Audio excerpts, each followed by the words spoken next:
أيها السادة والسادة، أسعد الله مساءكم بكل خير، والسلام عليكم ورحمة الله وبركاته.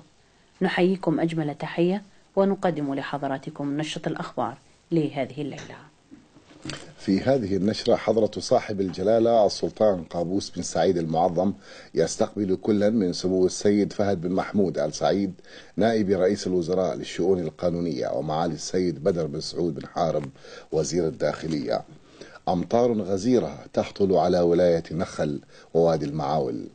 الدكتور بطرس غالي وزير الدولة المصري للشؤون الخارجية يقول إن لقاء حضرة صاحب الجلالة السلطان قابوس بن سعيد المعظم وفخامة الرئيس المصري محمد حسني مبارك خلال احتفالات البلاد بعيدها الوطني ال15 المجيد جاء تتويجا للجهود المصرية لتحقيق التقارب العربي. وتتضمن نشرتنا هذا المساء